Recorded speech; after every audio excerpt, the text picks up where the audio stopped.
Imbes na mobisita na unta ang tulo ka mga sakay sa SUV sa ilang pasyente sa usa ka pribadong ospital sa Davao City, sila na hinuon ang mabisitahan human ng angol diyang nahulog ang ilang gisakyang SUV gikan sa third floor sa car park building sa mga ospital. Anang report ni Argil Relator. Sa video nga kuha sa netizen, nabalintong na sa dalan kining puti nga SUV. Gilayong giablihan sa gwardya ang pultahan sa driver's side o giretrieve ang driver. Giabot sab ang mga naka-uniformeng healthcare professionals. Gipang-retrieve dayon ang duha ka mga pasahero sa back seat.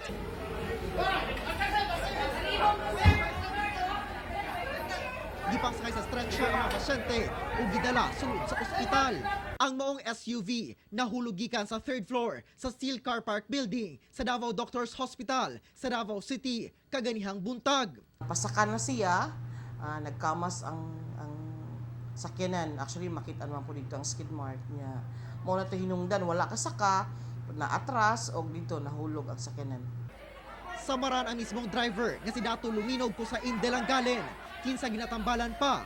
Samtang luwas na sa makuyaw nga kahintang ang laing duha pa kasakay niini nga pulos sa Cotabato City nga padulungay unta mo bisita og pasyente.